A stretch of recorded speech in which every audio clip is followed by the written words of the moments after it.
ዳጊ ሳባ በህይወት እንዳለች አወቀ። እሷም እንግዲህ ሌላ ሰው ነኝ ብላ ስልክ ደውላ አግኝታው ነበረ። እራሱን መቆጣጠርና ማመን እስኪያቅተው ዳብሶ እያያት ነበረ። እንግዲህ ሳባም በህይወት አለው ብላ ትለዋለች። እንዴት ሆኖ ነው እንደዚህ የሆነው ብሎ እንግዲህ እያወሩ ይገኛሉ ማለት ነው። እንግዲህ ሳባም ዳጊ በህይወት መኖሬን ማወቅ አለበት፣ ስለዚህ እሱ ሊጨነቅና ሊጎዳ ይችላል በማለት እንግዲህ ትነግረዋለች። ሆኖም እንግዲህ ደብዳቤ ጽፌ ልኬለታለሁ በሌላ ሰው ብላ ትላለች። እንግዲህ ያንን ደብዳቤ ይድረሰው አይድረሰው አላቅም። አሁን ወደ አንተ ስመጣ ነበር የጻፍኩለትና የላኩት በደንብ በህይወት መኖሬን እንዲጠራጠር አድርጌ ልኬለታለሁ በማለትም እንግዲህ ትነግረዋለች። እሱም እንግዲህ በምትነግረው ሰዓት አሁን እንግዲህ ሁሉንም ነገር ያውቃል፣ በኋላ ካወቀ ችግር አይፈጠርም ወይ ብሎ ሲላትም እንግዲህ ኦሮማንም ከእስር ቤት እንደወጣች የምናውቅ ይሆናል ማለት ነው። ሆኖም አይ ምንም አይነት ችግር አይፈጠርም፣ እኔ ሌላ ሰው ነኝ ብዬ አገኘዋለሁ። እንግዲህ ካገኘሁትም በኋላ ደግሞ ያለውን ነገር እጨርሳለሁ ብላ ትለዋለች። እሺ እንደዛ ከሆነ እንግዲህ ያለውን ነገር እያስተካከለን እንመጣለን። አንተም በርታና ከቃልዬ ጋር ያለህን ነገር ምን ላይ ያደረስክ ጠንክር ብላ ትለዋለች። እንግዲህ እኔ ስለ ዳጊ ያለውን ነገር እነግርሃለሁ። አሁን ደብዳቤው ከደረሰው መደወሉ አይቀርም። እሱ እንግዲህ በደወለበት ሰዓት ደግሞ ሁሉንም ነገር የማሳውቅህ ይሆናል። አሁን አንተ ብቻ በርታ ብላ ትለዋለች።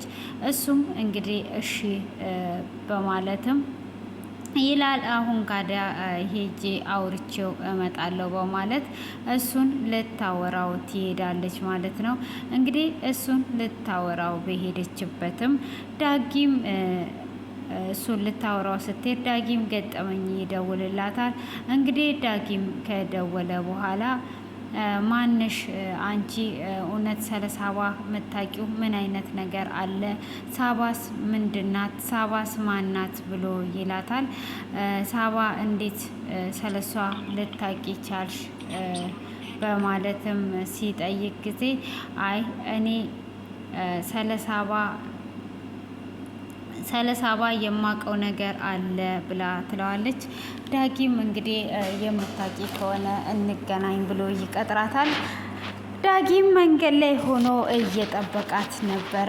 እንግዲህ እንደመጣችም አንቺ ማነሽ? ምንድነሽ?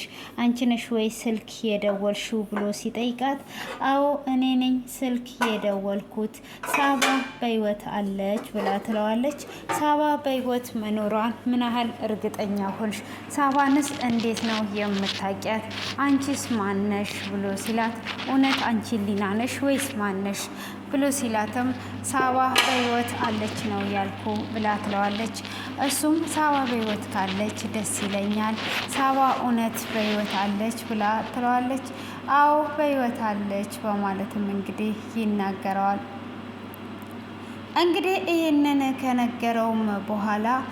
ከነገረችውም በኋላ ማክስ ነበረ ለብሳ የሄደችው። ያንንም ማክስ ቀስ ብላ ታወጣና እኔ ራሴ ሳባ ነኝ ብላ ስትለውም እጅግ ነበር የደነገጠው። ማመን እስኪያቅተው ድረስ ደንግጦም ነበር። እንዴት ይሄ ነገር ሊፈጠር ቻለ? እውነት በህይወት አለሽ ወይ ብሎ ሲላትም አዎ በህይወት አለሁ ብላ ትለዋለች። ይህንን ሁሉንም ነገር እነግርሃለሁ። አሁን ግን ማንም ሰው በህይወት እንዳለው እንዲያውቅ አልፈልግም ካንተ ውጪ፣ አንተ ብቻ ነህ የምታውቀው። ስለዚህ ሁሉንም ነገር እንደዚህ ደብቀን ነው የምንይዘው ብላ ትለዋለች። እሱ በዛን ሰዓትም ደንግጦ ነበር። እሺ ተረጋጋና ሁሉንም ነገር እነግርሃለሁ። እውነት ሳቢ አንቺ በህይወት አለሽ ወይ ብሎ ሲላትም አዎ እመነኝ እኔ ራሴ ነኝ ብላ ትለዋለች። ትለዋለች። እሱም እንግዲህ ማመን እስኪያቅተው ድረስ ሆኖ ነበር። ሆኖም እንግዲህ እሱ ከተረጋጋ በኋላ ይቀመጡና ካዲያ በሕይወት ካለሽ እኔ እንደዚህ እንዲጨነቅስ ለምን ተውሽኝ ብሎ ሲጠይቃትም አውቃለሁ አንተ እንደምትጨነቅ፣ ግን በየትኛው መንገድ ልንገርህ? እኔ እንደዚህ እስካሁን ድረስ ለእኔ እንደምትጨነቅ አላወኩም ነበረ።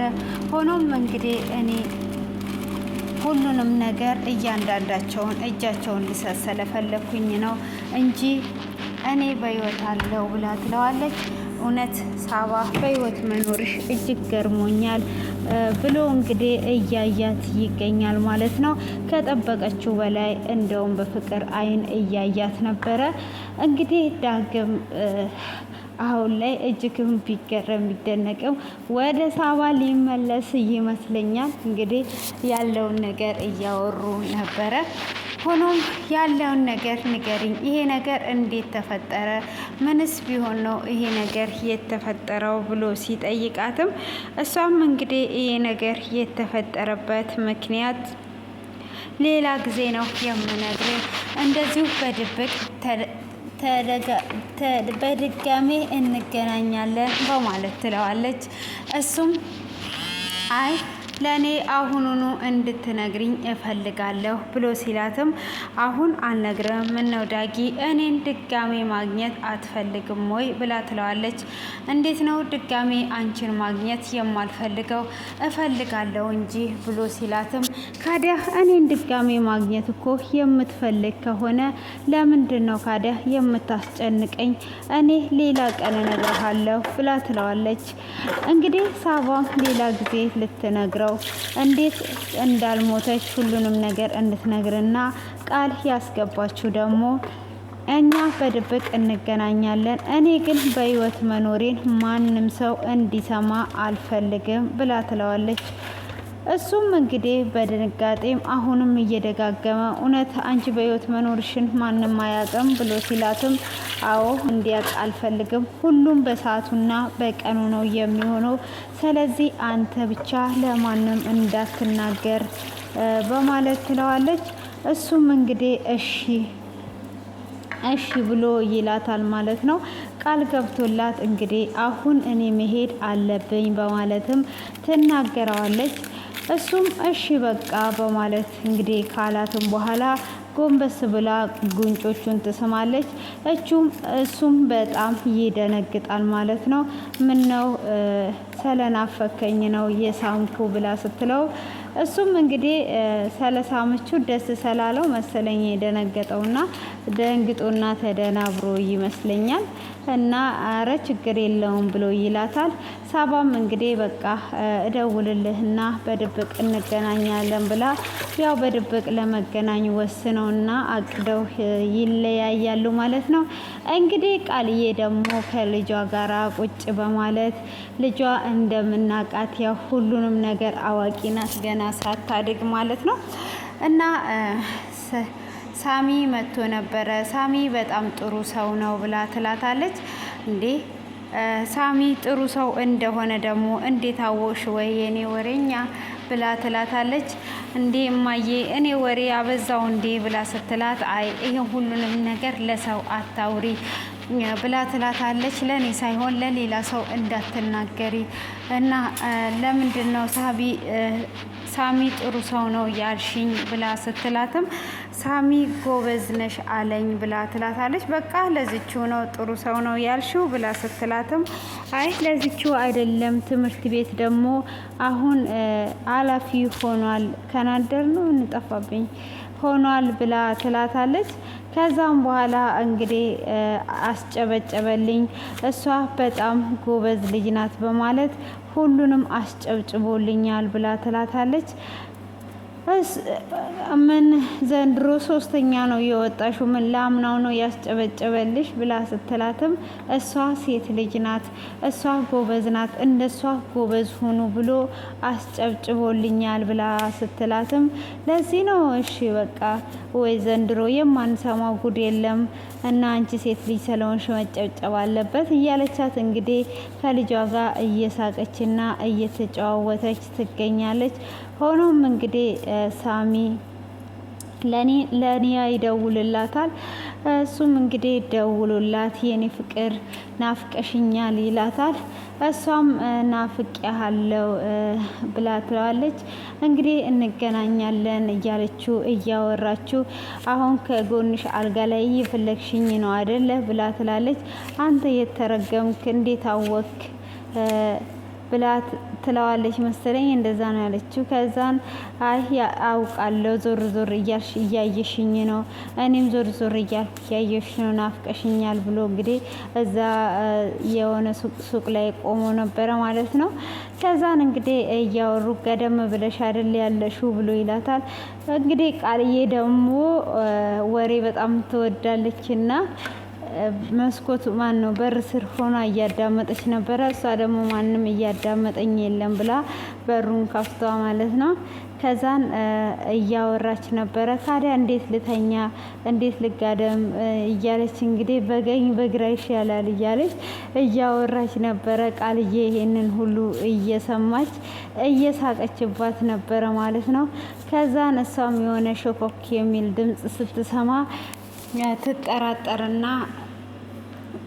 ትጠራጠርና ወጣ ትላለች ማለት ነው። እንግዲህ ወጣም ካለች በኋላ ዞር ብላ ስታያት ቃልዬ ናት። እሷም በሩ ስር ተደግፋ አንቺ ብቻ ይሄ ሁሉ ያወራሁትን ወሬ ሰምተሽ እንዳይሆን ብላ ትላታለች። እሷም እንግዲህ አዎ እያንዳንዱን ነገር ሰምቻለሁ፣ እንዴት ነው የምተኛው ብለሽ ጭራሽ ትጠይቂዋለሽ።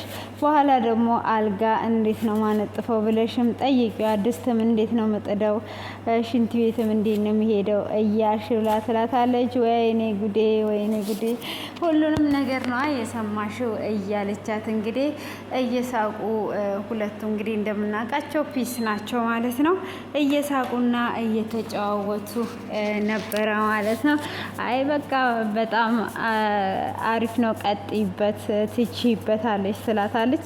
ጅንጀና እንደዛ ነው እንዴ? ወዴት ልጋደምልሽ? ወዴት እንዴት ወደዚህ እያየሽኝ ነው፣ በግራ እያየሽኝ ነው ምናምን ነገር እየተባባሉ ነበረ። እንግዲህ ቃልዬ ዳግም ጥሏት ሊያኮበልል እንደሆነ አላወቀችም። እንግዲህ እንዲያኮበልልም እያደረገው ባለፈው ክፍል ላይ አይተናል ማለት ነው። እንግዲህ አሁን ሳባ ደግሞ ዳጊን በፍቅር ጧ ልታደርገውና ከቃልዬ ልትለየው ወስኗ ተነስታለች። እንደምናውቀው እንግዲህ ቃልዬ ደግሞ እንደምናውቃት ሊስትሮን እየሰራች ልጇን የምታስተዳድር ጀግና እናት ናት። እንግዲህ ዳጊ ቢሄድም እንደማትሸነፍ እናውቃለን ማለት ነው። የሳባ በህይወት መኖር የገረማችሁና የደነቃችሁ ያው እኛ እናውቃለን እንደምናውቀው እና የገረማችሁና የደነቃችሁ ማን ነው የዳጊ አስተያየት ተመችቷችኋል ወይ? ዳጊ እንግዲህ እንዴት ነበር ያያት? በጣም ነው በቃ በፎንቋ ጠብ ያለው ማለት ነው። እና ሲሉ ሰምቼ ነው ደግሞ ፎንቃ ሲሉ ፈቀቅ በሉ ማለት ይመስለኛል። ያ ፈቀቅ ማለት ነው ይመስለኛል። ያው እና ላችኋለሁ ውድ ፋሚሊዎቼ፣ የተወደዳችሁና የተከበራችሁ የኔ ውድ ቤተሰቦች እንግዲህ አበረታቱኝ። ስለ ቃልዬ ያለውን ነገር ይዤላችሁ ቀርባለሁ ማለት ነው። እንግዲህ ሊስትሮ እየሰሩ ሰው ቤት እንኩሮ እያነኮሩ ቆሎ እየቆሉ ልጃቸውን የሚያስተዳድሩ ብዙ ጀግናዎች አሉ እና ብዙ ትምህርት በውስጡ የያዘ ድራማ ነው። ለዚህ ድራማውንም እያየን ላይክ ሼር እያደረግን እንማማራለን ማለት ነው። እና እንደዚህ አይነቶች እናቶች እንዳሉ እውነተኛ እንደሆነ ግን እንድታስቡ ፈልጌ ነው ማለት ነው። እና ውድ ቤተሰቦቼ ስለነበረን እስከዚህን ሰዓት በትዕግስት ስለተከታተላችሁኝ አመሰግናለሁ። ማለቂያው እንግዲህ ሳባ ከልጁ ጋር መታ ሁሉም ነገር እንደተሳካላት እየነገረችው ነበረ ያለቀው ማለት ነው። ካሰብኩት በላይ ነው ዳጊ፣ ጉንጮቹን ስስም ሰውነቱ ሁሉ ነበር የተንቀጠቀጠው ብላ ትላለች። እንግዲህ እንዴት እንደዚህ ታደርጊያለሽ ብሎ ሲላትም አንተ ብቻ እኔ እሱ ወንድ ስለሆነ ነው ጉንጩን የሳምኩት፣ አንተ ቃልዬን እንዳትነካት እሷ ሴት ናት ብላ ትለዋለች። እንግዲህ እዚህ ጋር ደግሞ እኮ ይገርማል እኮ እኮ መቼም እንዴ እኔ በ31 ጥርሴ ነው ዛሬ ሳኩትና ሁለቱም ሚስቱና ባልን አለያይቶ ይሄ ሴጣን ነው። ለማንኛውም እንደዛ ነው ያለቀውና እጅግ ደንግጠናል እኛ እና አመሰግናለሁ። መልካም ጊዜ